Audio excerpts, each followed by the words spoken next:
A side dish so good it might just steal the spotlight. Yes, this is creamy butter garlic mushroom, your dream dish.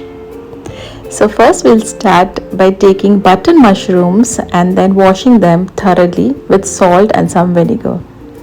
And once they are clean, you need to chop them roughly. Do not chop them very small as they tend to shrink when you cook them.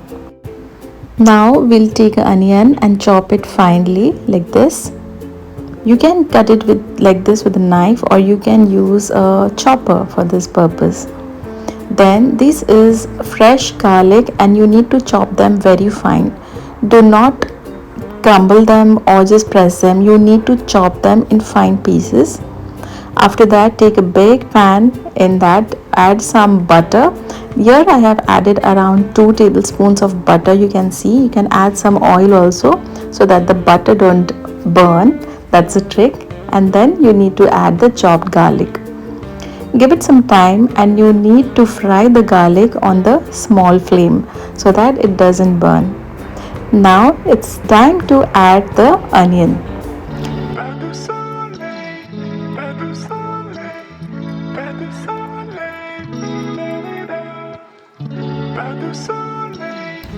Now once your onions are brown, it's time to add in the mushrooms, which we have cleaned and cut them in small pieces like this.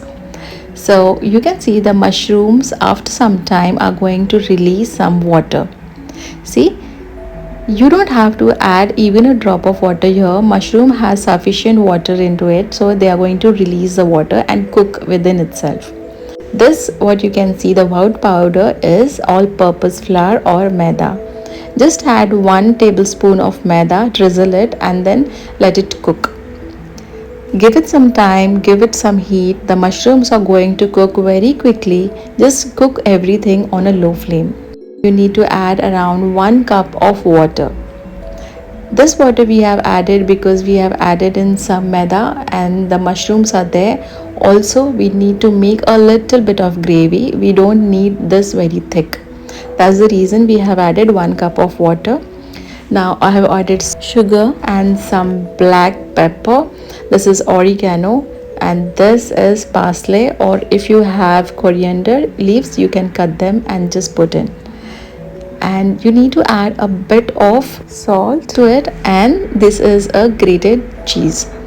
So friends, that's it. These are the ingredients will go inside and let it cook for around 5 minutes on low flame, and then once they cook you need to add in the cream. Done.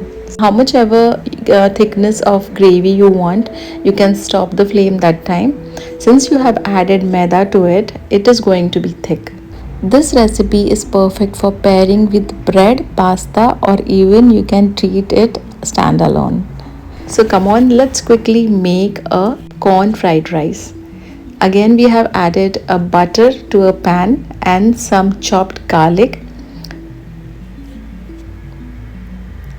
Now it's time to add in the chopped onions. So you can see the ingredients are almost same to both the recipes and it really saves time, and this is a side dish you should definitely go for when the guest arrives. They are going to fall in love with this. Okay, so once your onions are brown, add in the sweet corn. Okay, sweet corns are very easy to cook. They don't take much time. A bit of heat and they are ready to eat. And then this you can see is the parsley, and here I have added some spring onions to it. Spring onion always do try to add to your fried rice as it gives the flavor of the Chinese cuisine. And this is a red chili, again the crushed one. If you have red chilies at home or bedgi mirch, just crush them and your red chili are ready. Then this is a cooked rice. Always take basmati long grain rice for your fried rice recipes. This is going to add in the flavor. Also they look so nice. Long grains always in the fried rice recipes or in the biryanis, it should be long grain rice. Okay, so I missed on telling you, I have also added some lemon juice to it to add in the flavor and some salt. Ta-da! Our corn fried rice is ready along with our creamy butter garlic mushrooms. Yum! Wasn't that a super yummy recipe? I hope you give it a try and fall in love with every bite. Don't forget to like, share, and subscribe for more delicious creations. See you next time and happy cooking, friends.